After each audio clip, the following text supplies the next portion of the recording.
Je vous propose maintenant un petit voyage en Normandie, à l'abbaye de Mortemer, très exactement. L'abbaye de Mortemer, c'est un des hauts lieux de l'architecture religieuse du Moyen-Âge, mais c'est aussi et surtout un lieu de mystère. On y retrouve par exemple une dame blanche, une autre, c'est pas celle qui fait de l'autostop, et surtout, elle ne serait pas la seule à hanter ces lieux historiques.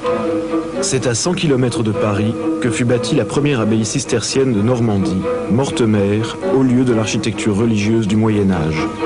C'est aussi pour certains un endroit entouré de mystères où le passé semble revivre. Selon la légende, les forêts qui entourent l'abbaye seraient peuplées de monstres étranges que l'on peut apercevoir les nuits de pleine lune.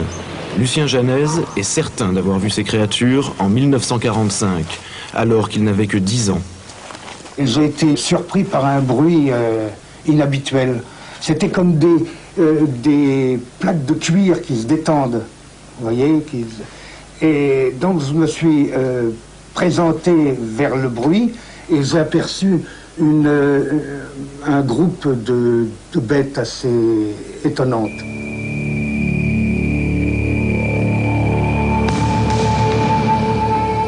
Le cou avait l'aspect de cuir, vous voyez, un cuir souple. Et la tête était étrange, légèrement allongée. Un œil me fixait, un œil d'un reptile froid. Et vous voyez, profond, sans expression aucune.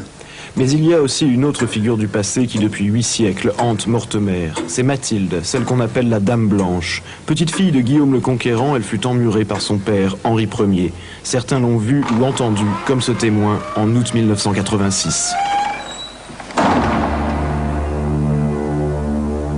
J'étais tout seul à la cuisine, j'étais en train de préparer mon déjeuner. Et puis, j'ai entendu des bruits de pas au premier étage. Alors, j'ai prêté l'oreille, forcément, je suis tout seul, il n'y a personne dans l'établissement. C'était des bruits de pas lents, très lents. Hein, un peu quelqu'un qui réfléchit un petit peu, qui réfléchit en marchant. Très pensif, donc des pas pesants, lourds. Et je suis monté au premier étage.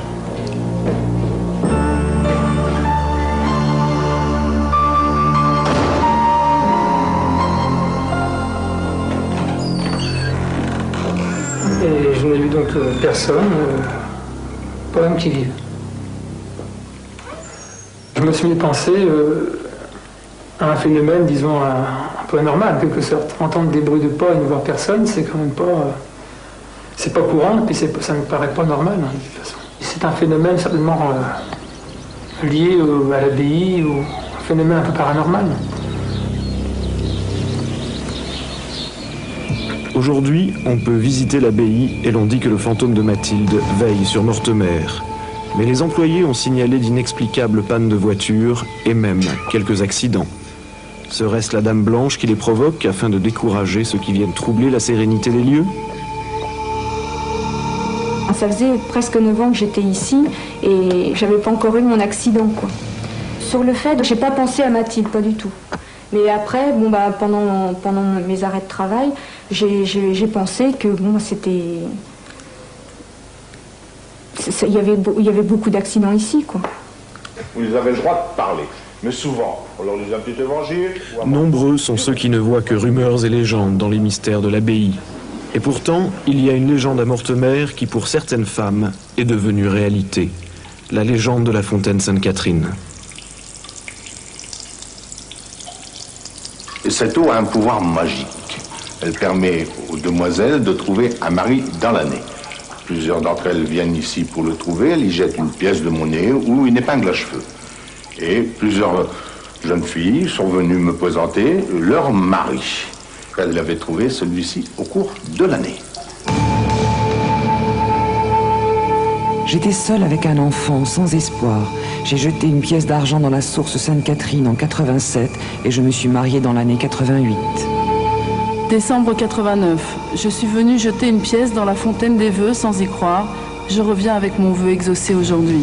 Merci. Septembre 90. Je pose une épingle dans la fontaine sans trop y croire. Mai 91. Je reviens à Mortemer avec lui. Merci. Avril 92. Un an après avoir jeté la pièce, je reviens ce jour, accompagnée de mon mari. Faites comme moi, et vous verrez.